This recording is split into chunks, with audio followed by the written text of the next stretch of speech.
আসসালামু আলাইকুম এভরিওয়ান, সবাই কেমন আছেন? আশা করি সবাই ভালো আছেন। আলহামদুলিল্লাহ আমিও ভালো আছি। তো আমি এখানে আজকে নবাবী সেমাই বানাবো। তো আমি এখানে নবাবী সেমাই বানানোর জন্য দুধটাকে জাল করে নিয়েছি আর দুধের মধ্যে দিয়ে দিয়েছি কর্নফ্লাওয়ার।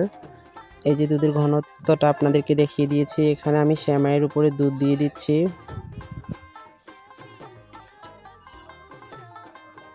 এই যে সেমাইয়ের উপরে দুধ দেওয়া হয়ে গেছে, উপর দিয়ে আবার সেমাই দিয়ে দিব।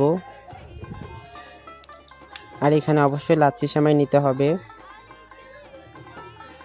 এই যে আমি আবার সেমাইয়ের উপরে দুধ দিয়ে দিচ্ছি।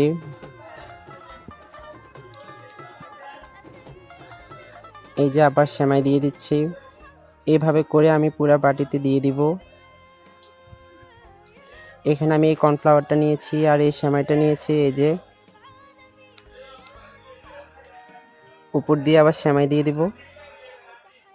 এখন নারকেল দিয়ে দিব উপর দিয়ে। চাইলে রমজান মাসে এটা আপনারা খেতে পারেন বা গরমের মধ্যে খেতে পারেন, কারণ হচ্ছে এটা ঠান্ডা করে ফ্রিজে রেখেই খেতে হয়।